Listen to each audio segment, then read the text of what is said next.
and welcome to Season 7, Episode 28 of Pro Wrestling's Top 50. I'm your host, Travis McNeil, and today we continue our countdown of the top 50 matches in CHIKARA history with match number 23 on our list, which is the mask versus hair match between Equinox and Chris Hero from the CHIKARA, the Sorid Perils of Everyday Existence event held on November the 17th of 2007.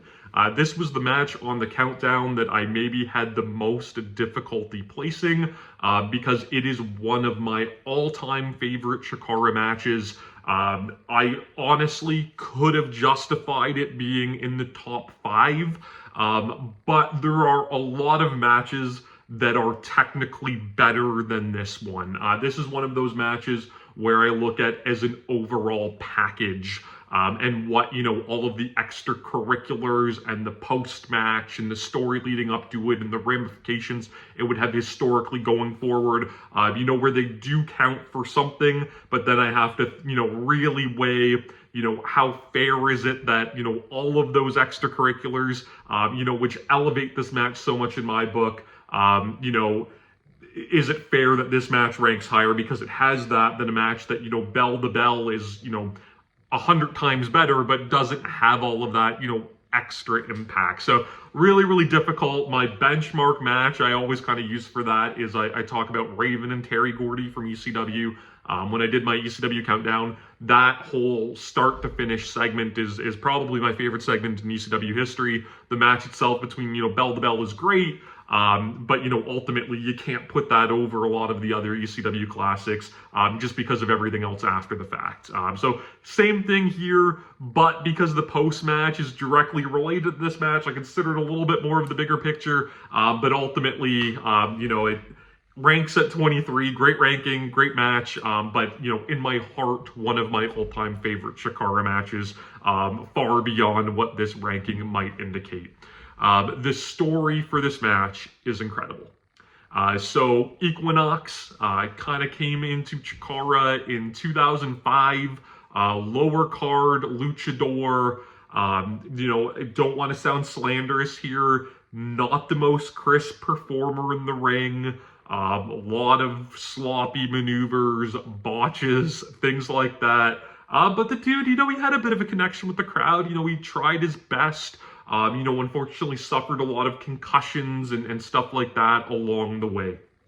Chris Hero was at the top of the CHIKARA food chain all through 2005, all through 2006, with his Kings of Wrestling stable, my personal favorite era of CHIKARA. But in 2007, the cracks were starting to form, and that all started at Anniversario ? When he submitted to the newly revealed CHIKARA special, lost to Mike Quackenbush.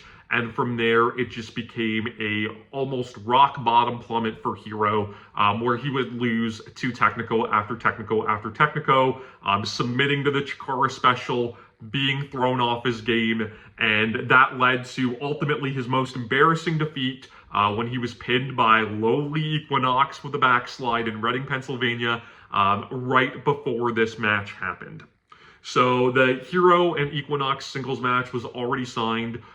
Hero absolutely lost his mind when he lost to Equinox, beat him down, tried to remove his mask. That led to Leonard F. Chikarison, who was the director of fun at that time, trying to get Hero to stop and essentially booking, this stipulation for Hero that if he wants, Equinox's mask so bad, he'd give him the opportunity to win it in a match fairly. But of course, lucha de apuesta, right? If someone's putting up a risk, so does the other. So it would be a mask versus hair match. And this was kind of great as well because this was the season finale weekend of CHIKARA, and there was already a mask versus hair main event set for what was originally supposed to be the season finale show, Chapter 11 at the ECW Arena between Lince Dorado and Mitch Ryder.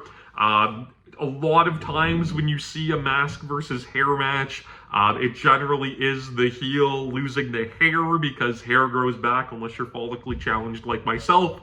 Whereas the mask, once that's gone unless you're Rey Mysterio getting signed by the WWE. So, it again, you kind of have that expectation. But here it was a little bit different because, would I could see Mitch Ryder, shaving his head against Lince Dorado, but would Chris Hero really give up those luxurious locks he's had all his career? I don't know. So it led to this really intriguing match that kind of came out of nowhere.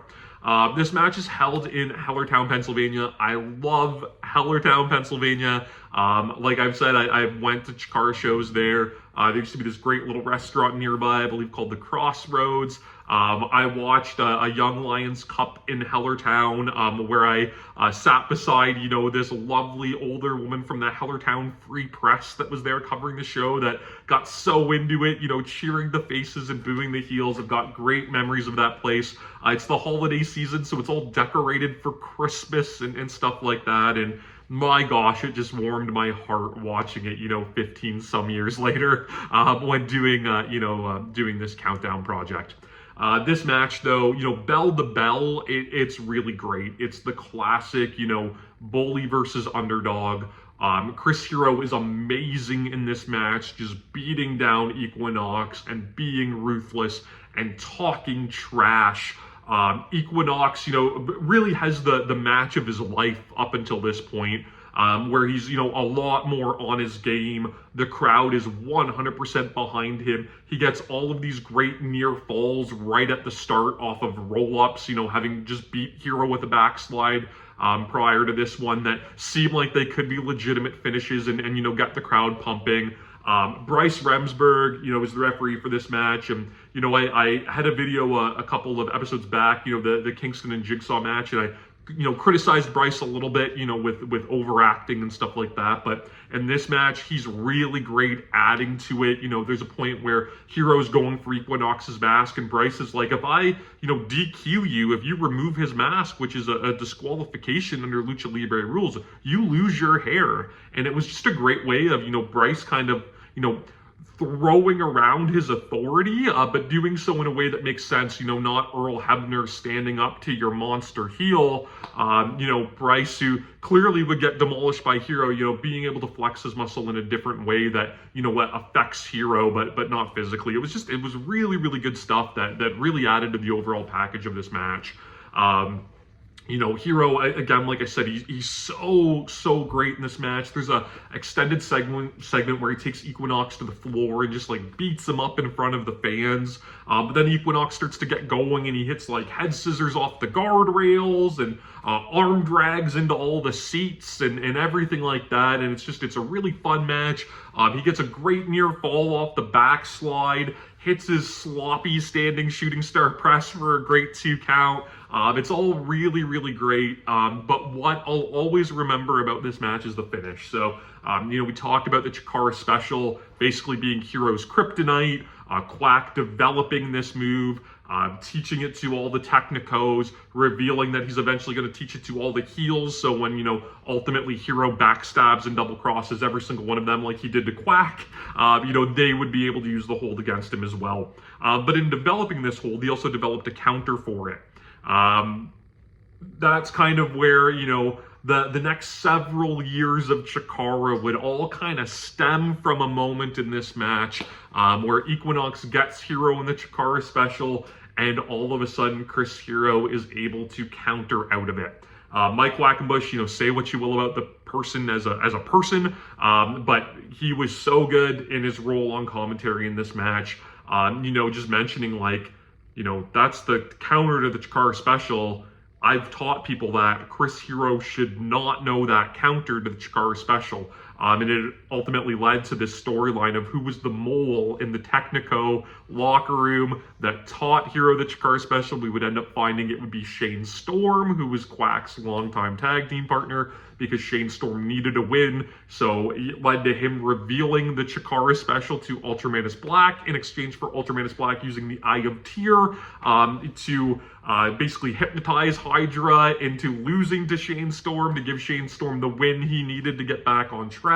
Ultramanus would end up teaching the counter to Hero, and this would literally lead to the next, 5 years of Chikara storylines from this one small moment in this match. So, Hero, he gets the counter. He ends up locking Equinox in the CHIKARA special himself for the tap out. And the post-match for this is so good. Chris Hero, for as much of a tremendous dick as he was all throughout the match, he's another level with the promo afterwards. Insulting Equinox and, belittling him for crying. He's got a line in there, all that hard work, all those concussions, and, for what? I'm taking your mask. When he takes it, he snatches it away from Equinox. He's like, this is mine, and, parading it around as though it's a trophy. The really big, climax here is Chris Hero ultimately revealing the identity of Equinox, who we see unmasked, and he turns out just to be a white dude, not this luchador from Mexico that we all thought he was. We would later find out he was Vin Gerard. Hero would reveal his identity as basically a student that came into the Wrestle Factory that couldn't cut it. So had dropped out, had come back pretending to be this luchador, masquerading as this luchador from the AULL promotion in Mexico, to try to basically weasel his way back into CHIKARA, and it worked. And this leads to just an incredible moment as well, where this, dejected, broken, beaten, sad, former Equinox tries to go back to the locker room, and all of the Technicos, spearheaded by the Colony, basically come out and throw him his bag and tell him he's not welcome. They put in the work and the grind to go through the Wrestle Factory, whereas this guy, didn't do that. He wasn't welcome in their locker room. This would lead to, the monster Vin Gerard heel run throughout 2008 into 2009. Again, a really, really great period for CHIKARA. That all stems from this one match. So like I said, at the time, this blew me away. This match came out of nowhere. Definitely wasn't expecting an unmasking. It added all of this extra intrigue to the Mitch Ryder and Lince Dorado mask versus hair match, because it was like, oh my gosh, like a Technico actually just got unmasked. Is that going to happen again tomorrow night? This got lots of talk on the message boards and on the internet at the time. Watching this match back now, I love it even more, knowing everything that came out, after it, and really what led into, although, my golden years of CHIKARA might be 2005, 2006, that Kings of Wrestling run, I think most fans would say, this kind of kicked off the real golden years of CHIKARA with all of the King of Trios tournaments and everything like that. And this was the storyline that really kicked it all off and carried it through for, like I said, the next 5-6 years. This match is phenomenal.